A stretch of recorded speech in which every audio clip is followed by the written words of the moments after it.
આ તરફ વડોદરામાં કોંગ્રેસ નેતાના પુત્રની ધરપકડ કરવામાં આવી। દુષ્કર્મ અને જબરજસ્તી ગર્ભપાતના કેસમાં તેની ધરપકડ થઈ છે। રાજેન્દ્રસિંહ ગોહિલના પુત્ર અનિરુદ્ધસિંહ ગોહિલની ધરપકડ કરાઈ છે। અનિરુદ્ધસિંહ ગોહિલ 2 દિવસના રિમાન્ડ પર છે।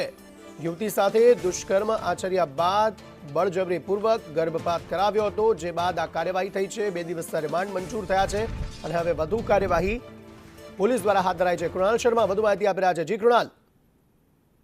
પૂર્વ ધારાસભ્ય અને કોંગ્રેસના નેતા રાજેન્દ્રસિંહ ગોહિલનો પુત્ર અનિરુદ્ધસિંહ ગોહિલ કે જેના પર નંદેસરાની જે યુવતી સાથે પ્રેમ સંબંધ બાદ દુષ્કર્મ આચરવામાં આવ્યું હતું, જ્યારે તેને ગર્ભ લઈ ગયો ત્યારે જબરજસ્તી ગર્ભપાત પણ કરવામાં આવ્યો। આ તમામની જે મામલે ફરિયાદ નંદેસરી પોલીસ મથકે નોંધવામાં આવી હતી, ત્યારથી જ 14 તારીખથી અનિરુદ્ધસિંહ ગોહિલ ફરાર હતો। 17 દિવસથી તે ફરાર હતો, ત્યારે શોધવા માટે ક્રાઇમ બ્રાન્ચ અને નંદેસરી પોલીસની ટીમો કામે લાગી હતી।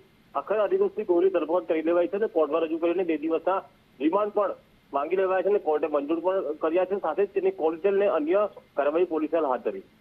આભાર સમગ્ર માહિતી આપવા માટે।